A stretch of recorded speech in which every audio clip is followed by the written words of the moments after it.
Hello and welcome. This is the 12th episode of the Bytes vs. Bytes podcast.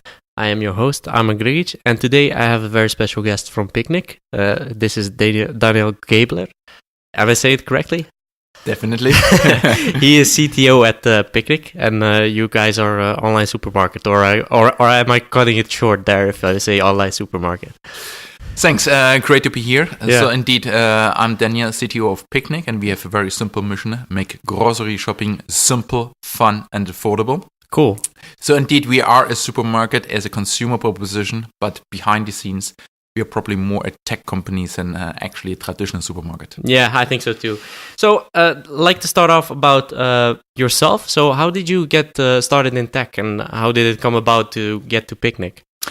Yes, so my story is pretty simple. So I studied computer science first in Germany, then was also a little bit in UK, and ended up in Amsterdam to do my PhD at the CWI and the VU Amsterdam. Mm-hmm. So that was a great time.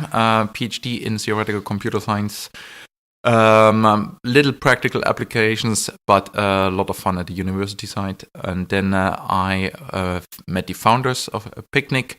I have been with them already in an earlier startup called Fredderber. Then met them again, and then we started in 2014 to think a bit about what could be a logical next step, and then we thought about the Picnic that you know now. Okay, cool. And so, from your background, so what was interesting to you about technology and stuff like that? So. Yeah. Well, actually, I'm interested in two things. Number one is building software, so that's a computer science part, and I'm also interested in business, so that's the reason why I did also an MBA. So bringing both together makes you actually ending up in e-commerce, and then we looked a bit into e-commerce options. So we saw, and this is more or less the starting point of Picnic, what we saw is that everybody is already shopping pretty actively in non-food categories. So everybody is buying electronics and fashion and books already online, while nobody is actually buying food online. So if you look to the market, then the food market is the same size as the non-food market. However, just 1.5% of food is online, while if you look to non-food, then for electronics and for fashion already more than 30% is online. Yeah, so looking at things like washing machines and stuff like that, it's pretty normal for people to already order that. So it's weird. Why do you think that people are not doing it for grocery shopping yet? That is exactly the same question that we ask ourselves also, because there is a pretty big market. Actually, doing groceries is not too sexy. So therefore, you would expect that this kind of shopping would be also done online. But we identified three main reasons why people have been not doing shopping for food online. So first is that you had to pay for the deliveries. So that means you don't have price parity with respect to the offline variant. That is something what we have seen in another market before, for instance, in the fashion industry, which pre-Zalando, everybody had to pay for deliveries. That was a time where nobody was actually doing fashion. Now, if you don't pay for deliveries and returns, then everybody likes to do also fashion online. So number one, price parity. Number two is actually it has been pretty cumbersome, and the reason for this is that everybody took the online app or the online proposition from non-food. So that means a shopping app for electronics, also to the food market. Okay. So therefore, you had an interface which was suitable to shop for 3 items. That's typically what you buy for electronics. And then you try to actually shop with this interface for 30 items. Doesn't work. And the third one is actually nobody wants to wait. So if you buy electronics, then it's pretty okayish if somebody tells you, well, we deliver in the morning or in the afternoon. But if you actually shop for food, then and somebody tells you, well, we will deliver between 4 p.m. and 8 p.m., then you actually have two options. If somebody delivers at 4 p.m., you can use it for dinner. If it's 8 p.m., you can't use it for dinner. Yeah. So this is for food just not good enough. So this have been kind of the 3 points that made more or less the market not really get started, and we tackled with Picnic actually all 3 points. And that's also what you try to provide, right? So it's actually the grocery shopping made easier and also faster than what current other providers are doing, right? Exactly. So our proposition is that we make a next day delivery model where you can shop at lowest price, free delivery, so you don't have to pay for deliveries. And the delivery window that we have is 20 minutes. So that means we will tell you that we will deliver between 6 and 6:20, and then our driver will be probably at 6:10 or 6:15 at your doorstep. Okay, and does it also include... So I can imagine that a lot of people want to have it during the day, right? So do you also look at things like delivering at night or something like that? So what we have is we deliver at every day to a customer, and we deliver at different moments. So that can be that you have on Monday a moment where we deliver at 3 o'clock, and Tuesday we will deliver at 5 o'clock, and at Wednesday at 7 o'clock. So every day you have one delivery moment. And there's a reason why we actually have one delivery moment per day.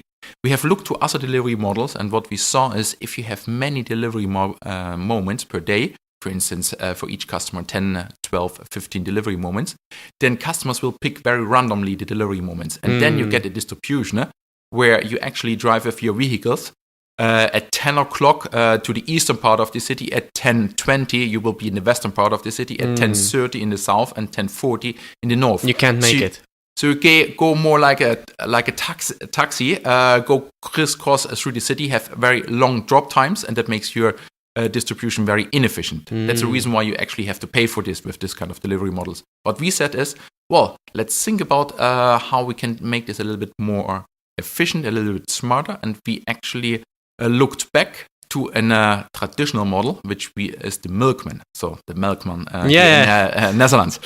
So this model has actually worked pretty well in the 60s and 70s, where like a bus, the milkman was going through the different cities and was delivering the groceries to the customers. And everybody loved him. And supermarkets more or less competed him away.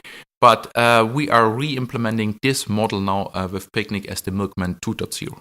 Yeah, because for example, when you had the Milkman, it's going to be around this time, right? So it's always the same. It's always like, okay, it will be at, I don't know, 10 in the morning or something like that, right? Exactly. And that's what you're trying to do with this model as well, is to it makes it easier to plan, right? It makes it easier to plan for the drivers as well, to know, okay, I'm going to go this, this, and this, and this at these times, right? It makes it easier for the drivers to plan. It makes it also easier to actually ensure that customers see the same driver every time when they are ordering with Picnic. It makes it also easier for customers, that they can actually plan according to their daily rhythm when we will deliver to their homes. Yeah, and could you explain about how you go through the process as a client? So, for example, I'm going to order at you guys.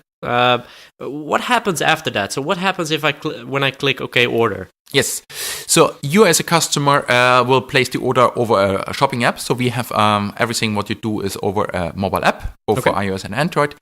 So what you do here is you look for the products that you love. At some point you press a button, and then more or less the engine on our back end gets into play. So until 10 o'clock you can place the order. After 10 o'clock we are making all the plannings that has to happen. So the first planning is the logistical planning, where we are looking into at which point in time we will be exactly at your household. So we are making the route planning. So the second step is then we are planning at which tote goes into which vehicle, and then we make the backwards planning. When do we need to actually deliver the tote or this kind of groceries from our warehouse to the hub? And then we make the backwards planning from the fulfillment center to our suppliers, and then we order the products with our suppliers. And I'm just thinking about what happens when so you do the planning. Is that kind of automated, or is it like really still a manual process in the sense that you need to plan, okay, these addresses go first and these go after that, or how does that work? That's a fully automated process. So in essence, if you just think about, if you have a couple of tens of thousands of customers, then there's no way that you ever can do this kind of planning manually. It goes even a step further. This kind of planning is actually also not possible to compute in exact terms with computers. So this is a very traditional route planning problem called the travelman salesman problem, This is famous in computer science because that is a very, very hot problem, which is scaling exponentially. So in simple terms, this means that if the problem becomes bigger, so that means if you have more orders to deliver, then you can't compute this any longer exactly, even if you have a large number of computers, and you need to actually apply heuristics. So that's the reason why we also have a lot of analysts from Delft that have actually tweaked our heuristics to make the heuristic as precise as possible and still computing as fast as possible so that we can make the planning in the evening and that we can deliver the next day to the customer. Yeah, and how does it work? Because do you have like multiple warehouses where for example, the drivers get their stuff, or how does that work? So the logistics itself, if you look to the flow of goods, then actually we have warehouses and we have hubs in the cities. So from the warehouses, the products get actually collected together, where in the morning big trade units go into the warehouse, and then order pickers will put together the orders that customers are ordering. Then you have totes where you have these specific customer orders. This goes all together in a big truck that goes from the warehouse to the hubs. And in the hub itself, there's a pretty efficient process. In less than half an hour, the orders from the big hub get actually dispatched in our small electrical vehicles. And then the electrical vehicles make their small bus around from the hubs to the customers. Yeah, and the people that are driving for you, how do they work for you? Is that someone that's actually working for Picnic themselves, or is it someone that you kind of hire or whatever? Yeah. So the drivers that we are calling them runners, are working partially for us, partially as they are coming from an agency. That depends a little bit on the city where we are operating or the areas where we are currently active in. Yeah, and they essentially just get that kind of how do you call that bus? So this is the electrical vehicle. So So the electrical vehicle that we are using. So what we do share is a process where we do an upfront planning of 2 weeks ahead. Okay. Where we share actually our expected number of shifts and of trips that we have, let's say 2 weeks ahead on a Monday, Tuesday, Wednesday, Thursday, Friday. Then the runners can actually share their availability on those specific days with us. Then we make a pre-allocation. And then on the specific night before, when we know the actual trips, then we will tell the runners if they can drive on the day or not. Yeah, and I think that so do they actually give out a specific area that they want to work in, or is it at random? Because you just said that they, or as a client, you'll probably see the same driver every time you order. Yeah. So what we have is, so our distribution model is a pretty local or local-based model. So we are active now in 60 cities in Netherlands. The 60 cities are actually delivered, or we deliver in the 60 cities from a little bit more than 20 hubs. So these are the kind of the distribution centers or the small distribution hubs in the cities themselves. Every runner registers their availability in a specific hub. So that means exactly. The trip starts in a hub and ends in a hub. And what he says is that next week, Wednesday, he is available for the shift 1 and 2. And on Friday, he can do shift 3 in the hub of, let's say, Utrecht or any other hub. That's interesting, because that would be, in my opinion, when I think about it, that would be the hardest thing to do, right? So the actually getting the goods from your hub, in this case, to someone's doorstep, right? So that's of course, there is a whole logistics part before that as well, but getting enough people to get around, that sounds like the biggest. This is definitely a people challenge on both sides, both on the warehousing side and also on the distribution side. So if you look now to Picnic, as of now in October 2018, we have around 1,000 order pickers in the warehouses and around 1,000 runners. So these are the drivers of our cars currently on the road in the different cities. Yeah. So in total, we have around a little bit more than 600, 650, 660 cars. And we have around 1,000 runners that are available to drive the cars. That's crazy, because you guys started out it was like 2015, right? Something like Correct. that. Yeah. So it's still very much viewed as a startup Picnic, I think. Do you see it like that as well? Absolutely. So it is a startup. Yeah. We are probably, we borrow here a phrase from Amazon. So for us, in the same way as for Amazon, it's also every day is day one. So in this respect, what we do is obviously there are there are a couple of components that are repetitive. So if we are opening a new city or a new hub, then after 20 hubs, then there is a kind of a pattern that you can follow. In the same way, we have also opened this week our 5th warehouse or fulfillment center. Yeah, I heard that, yeah. In Rotterdam. So there's obviously also some form of pattern or template that we can apply again. Nonetheless, in every kind of a new operation, in every kind of scaling operation, we are taking the pattern that we have used so far, and we challenge ourselves in the way that can we do it twice or 3 times as fast this time compared to the earlier operation. Yeah, because you're the first time around, I think you had to kind of think a lot about the challenges that you as you go, I think, as well, right? So you were constantly looking to get how do you get more out of it from a warehouse perspective or from a hub perspective, right? Yes, so there's a lot of stuff that you need to learn if you set up a new warehouse or if you set up a new city operation. And what happens is if you start a new warehouse, then in the beginning all the kind of processes that have worked in an earlier warehouse, you try to adapt to a new warehouse, which is sometimes a little bit bigger, has a different kind of a floor plan or a different kind of setup. So if you then have actually done this for a few times, then you have seen all different types of layout, different types of sizes. So that becomes more kind of an operation that you can better plan. So what we now do and aim for in our warehouse in Rotterdam is that we can scale it up at least twice as fast as we have done this with the earlier warehouses. So it's a pretty challenging ambition, but this is something which is very much also in our DNA. That whatever we do, we want to do better. Either kind of, let's say, technically better or process-wise better. Yeah. So, what do you think the biggest challenges were in the first warehouses or the first hubs that you had? What do you think the biggest ones were? Well, on the operational side, obviously there was a lot of stuff to learn, and that starts already with learning at all how to do the operation. Our background is more on the tech side, so that means we have a software background. We know roughly how to do e-commerce. We do have some background in e-marketing. Doing an operation, running a warehouse has been a pretty new experience for us. Totally different, yeah. That is something which we definitely had to gain some experience. The second one is, and that is more linked to the technical side, is there's a lot of software running in such a warehouse from all kind of different angles. So there's an inbound process that needs an application. There's an outbound process, which is, for instance, the picking. There's the planning of the purchasing that needs to be organized, etc.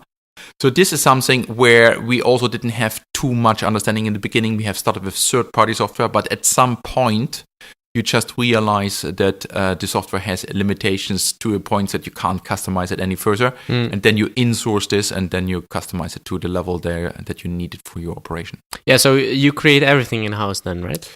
Correct. So as of now, we have now all operation, every software, every bit and byte that is running in our warehouse is now written by us.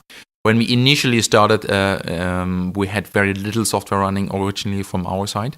So we started with third-party solutions in order to gain also a little bit more practical experience on what are the real requirements. The real challenge from a technical angle is while you're learning a business process, you need to learn also what is the right software that you need to build. You don't know it is upfront. So it is a kind of a learning cycle. Even to learn how not to do something is already a good learning experience. Yeah, because I can imagine. I mean, when you start up, you don't know what to expect, right? You probably some things that you didn't even think about will just happen, right? Exactly. Yeah, exactly. I've seen that as well on our side. We've been building an application as well, and if you told me like 3 years ago that what we have created now, that it would be like this, like it is right now, I would have said, yeah, no way. I mean, totally different. In the end, the kind of the process that you're going through here is a little bit like climbing. So you're going usually to the next mountain, and then from this mountain you see more or less the next challenges, which you couldn't have seen from the valley where you started. But if you're on the first mountain, then you will see actually the challenges on the next mountain, and then you go step by step. What I was saying about the insourcing, that can also go, and that's pretty interesting, the other way around. So what we see is that some of, let's say, software solutions become more commoditized, that you can actually get better from a market provider or from a standard solution provider, and that you don't have to build yourself. So an example for this is, for instance, our WhatsApp solution that we built initially in 2015 ourselves. There was not a suitable solution at this point in time. And now in 2018, 3 years later, there are quite a few solutions available that can work pretty well out of the box. And if we see this kind of commoditization, then we actually are pretty open also to throw away of what we have built and go to the standard solution. Yeah, it's logical because you need to get your focus on what you're actually doing. Your business is not building a WhatsApp solution, right? It's yeah, of course you use it. You use it in your business, but it's not your core business. So the interesting thing that is absolutely true. Let me add one additional point to this. The core competencies and something where you want to be really strong changes also a bit over time. So when we initially started, the first thing, if you start such a business, is to prove demand. So is this something what customers really want? So therefore, there was a lot of focus on building a convincing app that customers love, building a customer service that customers really will be hooked to. As we are going along, as we are getting bigger, the real question is, can this become profitable? Can you reach a size with your business where also the unit economics makes really sense? So therefore, there is a significantly more focus now on the entire warehousing and distribution and logistics processes to organize in a way that if you take the size as we have now, or if you're 10 times or 100 times bigger, that also the unit economics makes actually real sense. Yeah. So what are the margins for you in that sense? Because you don't do the delivery costs, so you have to make money on the products and on the process being as smooth as possible. So in practical terms, nobody is actually earning money completely from the delivery costs. So the way as businesses are organized is there's always a gross margin, and then you have kind of two options. Either you are a little bit, either you focus on more marketing elements, and then you have more a simpler distribution model, and then you can live with the fact that you have to ask for the distribution costs, or you put a little bit of a brain in the game, and you think about a distribution model, and you organize your fulfillment processes in a way that you actually don't have to ask your customers for delivery costs. And that is the approach that we have been taking here. And there's a lot of data, I think, based on what people buy from you. And do you also help people in that process as well by maybe applying things like machine learning or whatever? So for us, what is very important for us is that we are applying quite a bit of machine learning on all angles. So obviously for the consumer proposition, but also for the logistics proposition. The principle that we apply here is, number one, that all the data that we are using in such a machine learning algorithm should be actually benefiting our consumer propositions, that should help the customer to find the right products.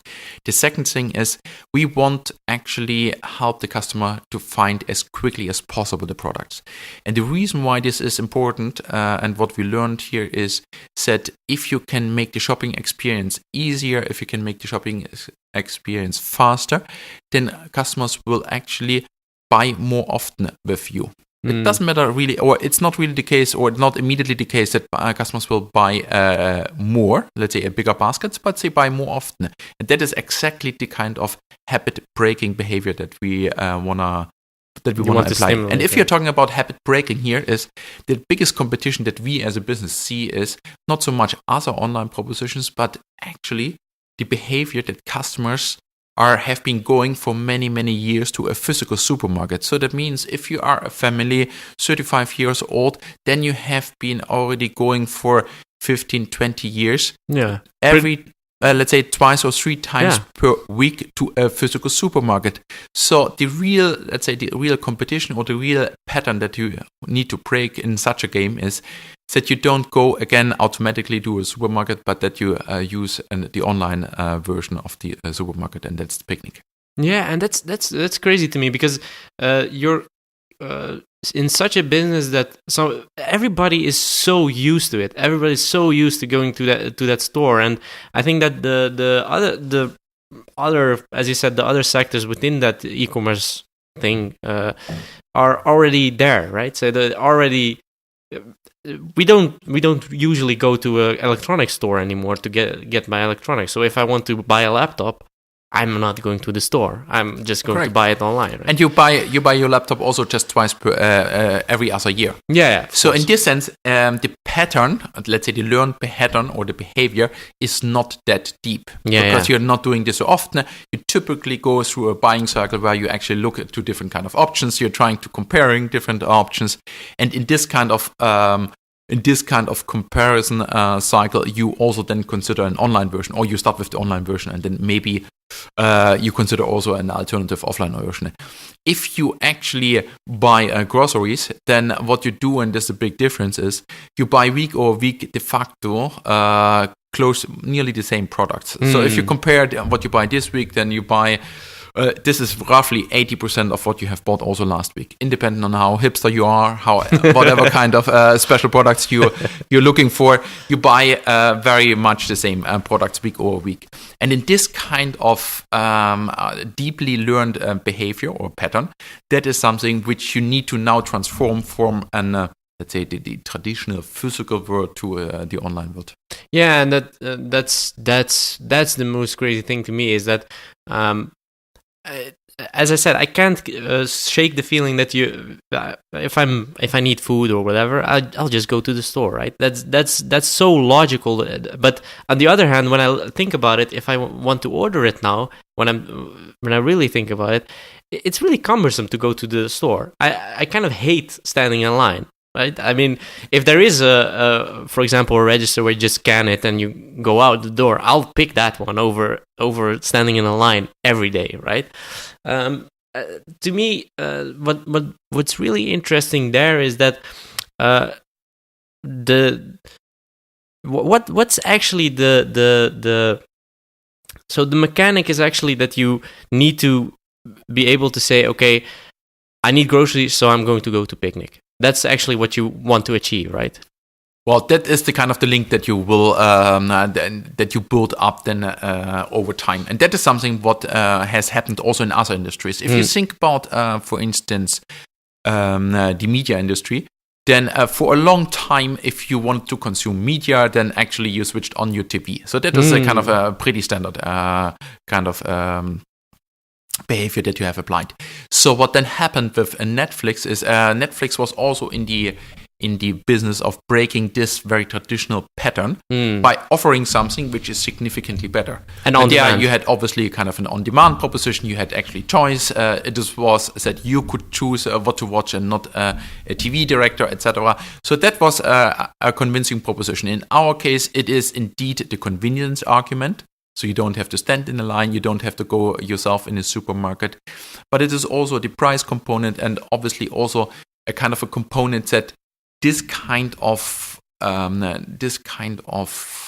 repetitive behavior that you had to do in the past, that is something what is pretty easy and pretty likely to be taken over by somebody else if you give it to somebody else. Yeah, and you try to get people to do that by just making it so as simple as possible, right? To get those kind of things.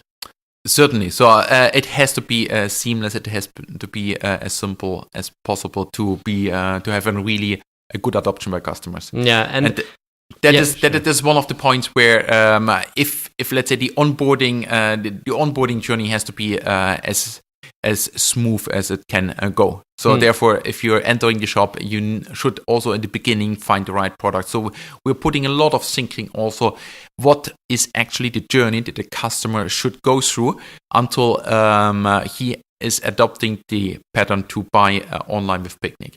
So we have put quite a bit of thinking on what is actually the journey from placing the first order, so that means 0 to 1 order, and then also going to the second order, going to the third order, and then up to the point of the 5th order. What is interesting and what we learned is that if a customer has placed 5 orders, then de facto it is a customer for lifetime. Then he has actually adopted the new way of doing their groceries, and then he will do it again and again. Yeah. So therefore, our metric, and that is the main thing what we are looking into, is how can we how can we bring a customer who comes the first time in contact with our brand up to the point that he places 5 orders with us. Yeah, there's so many mechanisms in that process, though, when you think about it. So the first thing I have is that I interact with your website. So your website has to be fast. I have to find the things that I need to have fast. As you said, probably most of the things that you bought the last time will also be the same for the next time, because I bought fresh things, so they cannot be there for longer than a week or whatever. And then you get the whole process of, okay, is my delivery on time? Is that runner the same runner that I had last time? Maybe I liked him very much or her very much, and I want to have that person. I have to see that person again, right? So there's a lot of mechanisms within that process that I didn't think the tipping point would already be at 5 deliveries, right? In essence, if we are talking about 5 deliveries, then you had already more than 5 touch points with the picnic brand. So what typically happens is that before a customer actually places the order, then he, in average, opens the app 5 times and just adds maybe a few products to the app and I then forgot closes something. again. Yeah. And the reason why this is the case, and that is something what we also learned and surprised us a little bit, is that in the past everybody had in the fridge a small sticky note where he was making notes on what to shop for whenever he goes to the next time to the supermarket. Great, so you're running low on butter, then you put this on the list. If you run low on milk, then you put this on the list. And that was the way how everybody has been building their shopping list. What we now see with our app is in exactly the same way the app is used, where customers are actually opening the app. They have been running low on a product. Now they put this in the basket. What they don't do is they don't immediately place the order, but they just close the app, and then maybe at a later moment, when they run low on another product, or when they just remember that one of the products need to be also added, then they will add the product. So this is one point. But the next point is obviously also, and this is the kind of another touch point, is when we deliver the product to the customer. So this is even if there's just one order, placing the order and then delivery moment are kind of 2 different touch points where we actually can present the brand to the customer, where we have a little bit kind of a nice protocol how somebody presents the first time to a customer.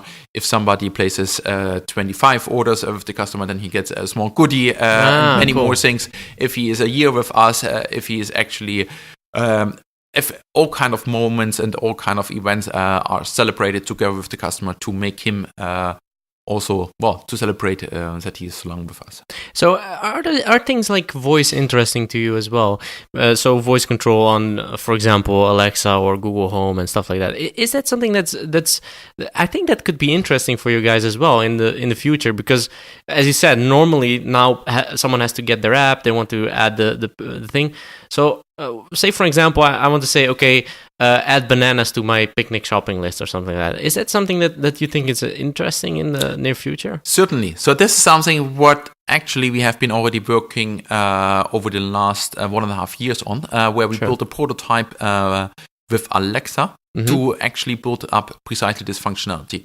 And that came from the observations that we saw that customers are actually placing their orders in steps whenever they run low on products. And that is something, if you think a little bit further about it, then the moment when you run low on a product is usually the moment where you prepare food, where you prepare a meal. So that is anyway a kind of a moment where you not so easily can take your phone. What you see then is you certainly can't use a desktop or a laptop, because that is even less convenient. Doesn't make sense. But you see that also a mobile is maybe not the perfect solution. So their voice could be indeed the kind of the next step. Obviously, there are a little bit of technical challenges. Alexa is not currently here. There's Google Home here, but this is pretty fresh. There's pretty little adoption currently in the society. So we will see how this pans out over the coming years. But I'm pretty optimistic, and we are definitely ready to get also here a voice interface up and running. Yeah, because I think the adoption is not, or it's not there yet, because of the thing that it's just in English at the moment. And you don't have the Dutch adaptation or the Dutch language in Alexa and Google Home and stuff like that. So, but what's interesting to me is also a little bit about a future vision. So, what do you think Picnic is going in the future? So, I'm thinking a little bit long term here, but do you think that things like maybe deliveries when someone's not home is going to be interesting? So, a couple of pretty exciting directions where we are looking into. Yeah. So, what we started recently is a pilot together with Wegkamp and Sand, where we actually organize the return logistics. And this comes from a pretty simple observation. So we are always going full to our customers because we bring all the groceries and then we go empty back. So what we then realized is we have now this large fleet of vehicles, but in essence, we are using it only 50% when we are going to a customer. We're going empty back. So then we thought a bit about what can we do actually with the return time and the return utilization. And we started now the return logistics pilot where we are taking back, for instance, also fashion. When somebody orders fashion or any other product with some of the other e-commerce parties. So this is one of the areas where we see a big potential. So another of the interesting challenges is obviously that we are also looking quite a bit into automation of warehousing, which is a huge challenge, which is pretty exciting. But obviously, if you move from a manual operation in an automated warehousing operation, where you have all kind of robots and conveyor belts and automation tools set up, then that is something where we are building up a lot of technology. And the third one, and that is more on the supplier side, what we see more and more is that if customers are doing their shopping over the app, then the packaging and the branding that the apps, that the products are currently using, which is tailored to a traditional physical supermarket, is no longer that relevant. So what we see is, as an example, is if you buy cornflakes, then typically you buy usually 1/3 of air. So that makes sense in a supermarket if you want to place it in a specific way. But if you actually buy it if you just want to buy the product, then it would be sufficient to actually deliver this to a customer with less packaging and more efficient packaging. And that is something where we're looking pretty intensively now with our suppliers into. Yeah, because the suppliers are actually just food companies that you buy from, right? So the suppliers are typically the companies for each type of category. We have different kind of suppliers, and with those suppliers, we are working together on let's say the challenge: how can we provide the most fresh and the most let's say the best experience for our customers? Yeah. Do you think that traditional supermarkets, as they are right now, are going to slim down? So there's a lot of supermarkets in the Netherlands. I think, I don't know what the exact number is, but it's a lot, I think. Do you think that's going to slim down with the getting it more popular? So getting Picnic more popular and stuff like that. Do you think that's going to happen? So let's look a little bit to the market. So in essence, Netherlands has one of the largest densities of supermarkets in Europe. But by itself, if you look to let's say online grocery shopping versus offline, then online is still pretty small. Yeah. And if you look ahead, then the online movement that is without any doubt happening, and online will become bigger. It will not completely push away the offline supermarkets or the traditional supermarkets. What will happen indeed is that the objective and the function of the supermarkets will change a little bit. So for the purchases where you actually buy for a couple of days ahead, for the families, the kind of the bigger purchases, these are probably the purchases that will move to the online one or to the online options. If you look to the on-demand option on your way home, that you just switch into the supermarket and then buy just some food for the evening, that is something what will stay probably as it is now. Yeah, because I'm just thinking about that. The reason I'm asking is that you've seen it in electronic stores, right? You've seen the whole shift to e-commerce where everybody's buying electronics right now. But there are also some companies, for example, Coolblue, that do it differently. That they still have a store, but actually almost everything that you buy is online with them. So, do you see it? Do you think that it will be maybe a picnic store or whatever like that. So you have like the kind of hybrid. I think it's kind of a hybrid thing. So you have e-commerce, but you also have a brick and mortar store. So so it is absolutely true that companies like Coolblue have physical stores. They started as online-only proposition. Yeah. And those kind of domains, things like a physical store where you can make maintenance, where you can buy a couple of fast-moving products, are actually a real option. What we see in our domain, in our business, is that there is so much demand for the online-only proposition that this is not really playing a role for us now. I can't see too far in the future. Obviously, that is something which could play at some point a role, but for the time being, there is so much ground that we can win with the online-only proposition that we will focus purely on this one. Yeah. So, can you actually fulfill all the demand that you want to do right now? Because I've heard some people ask me a lot of things. Also, when I said I'm going to talk to you, was they want to sign up, but they kind of have like a waiting list or something like that. How does that work? So, what's the reasoning behind that? So, indeed, if you're signing up, then you. In cities where there is significantly more demand and that we immediately can fulfill, we had to make a decision. And the decision is the following. There are mainly two options.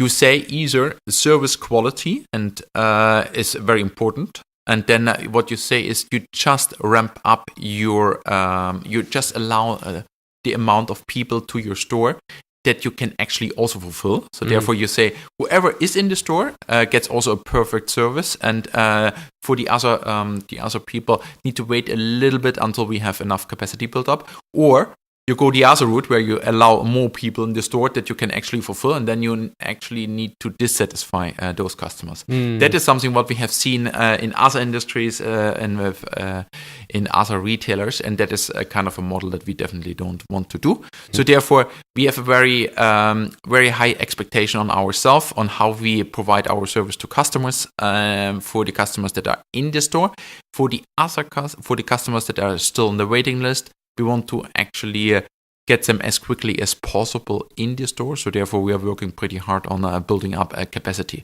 In this world where we are here operating a very physical world, there are more physical limitations and recruiting limitations on building up the capacity. Just to give you an example, if you grow an operational business where you have 2,000 people in operation, week something like 5 to 10%, then you need to, if you grow 5%, then you need to hire 100 people.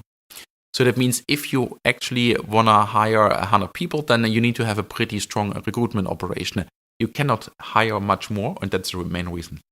So in this world, you can grow something like 5%, 7%, up to 10% week over week, but much more is simply from an operational angle not really possible.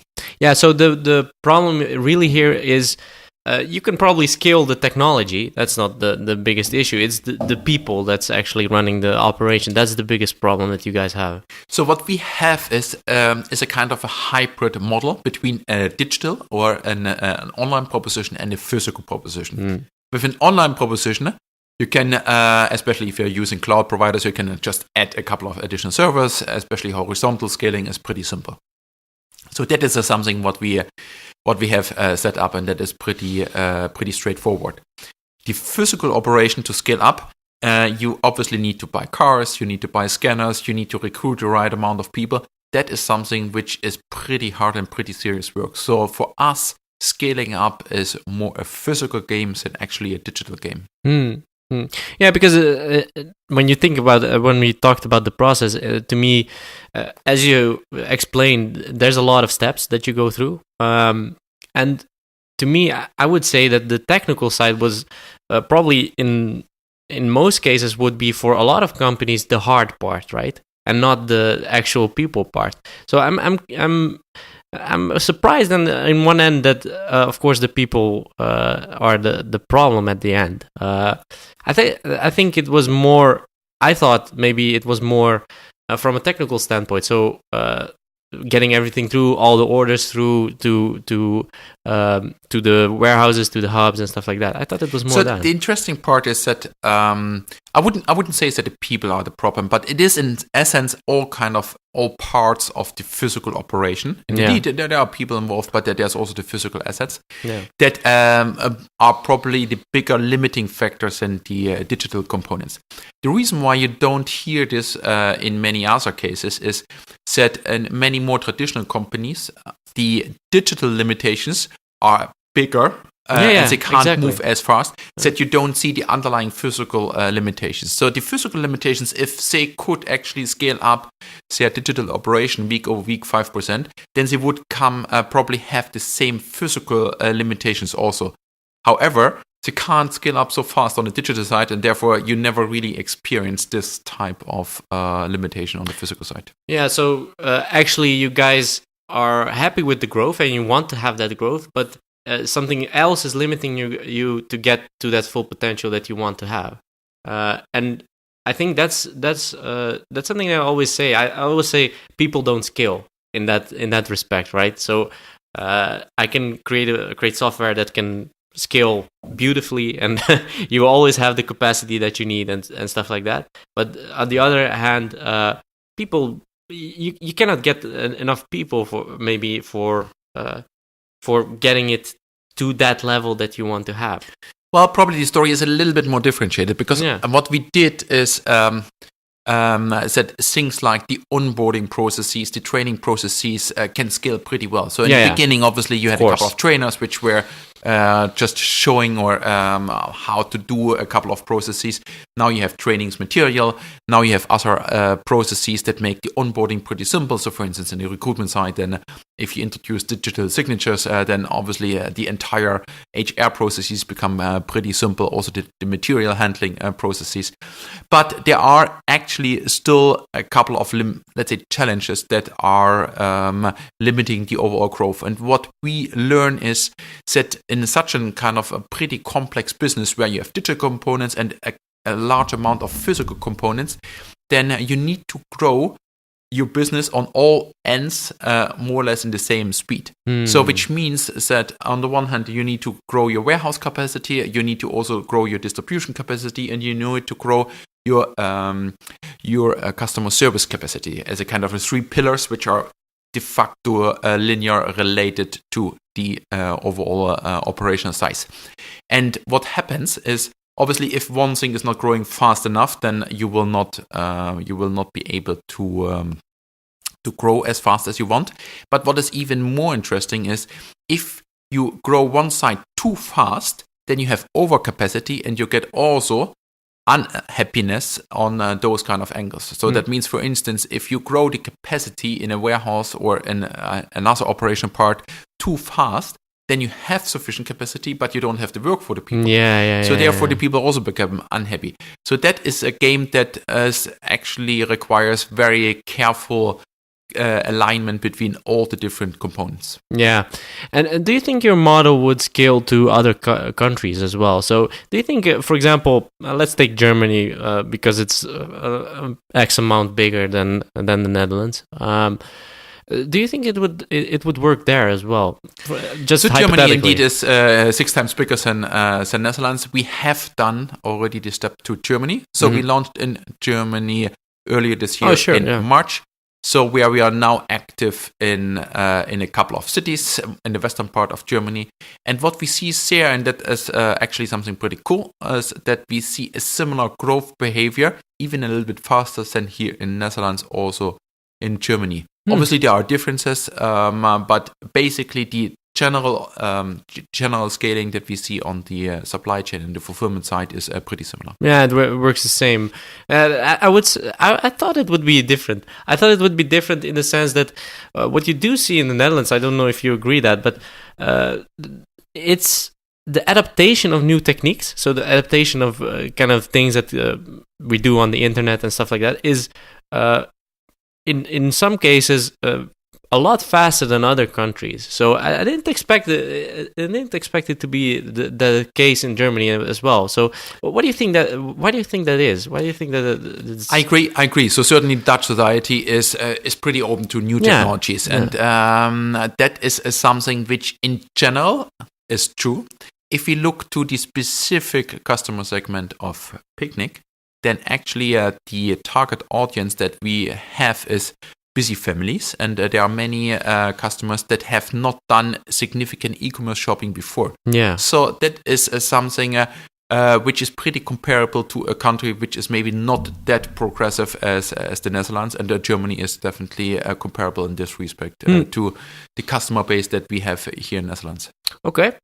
So I would like to wrap up. The question I always ask, the last question of our conversation. So what are you most proud of? So what are you most proud of since you started at Picnic and the whole process that you went through? So there are probably a couple of things that we did pretty well along our journey. But what makes us most proud of is the large set of happy customers that we could create as we were growing. In such a growing business, it is pretty easy to create 10 happy customers. 100 happy customers is also okay. But if you then have close to 200,000 customers and all of them are giving a very raving feedback, then this is definitely something what made us very much proud. The other thing is building up such a tech business in an area where, which is very much driven by operational needs and operational requirements, is a pretty big challenge. So this is something which I have not seen in this form for myself. So that is also kind of a pretty interesting new experience, which I'm pretty much proud of what the team and myself have achieved here. Cool. Thank you for your time. Thank you for being here. You can find Picnic on picnic.nl and at ting.com as well. Do you have .com? Picnic.nl we have, and the picnic.app domain. So this is a new domain which is especially for the apps. So we are an app-only supermarket. So in this sense, it makes a little bit more sense to have the picnic.app domain. Okay, cool. For the listeners, you can find Bits vs. Bytes on bitsvsbytes.com. We're on Spotify, we're on Apple Podcasts, and also on SoundCloud. Follow us on social media, on Twitter, Instagram, and LinkedIn. We're all Bits vs. Bytes. Thank you for listening, and until next time.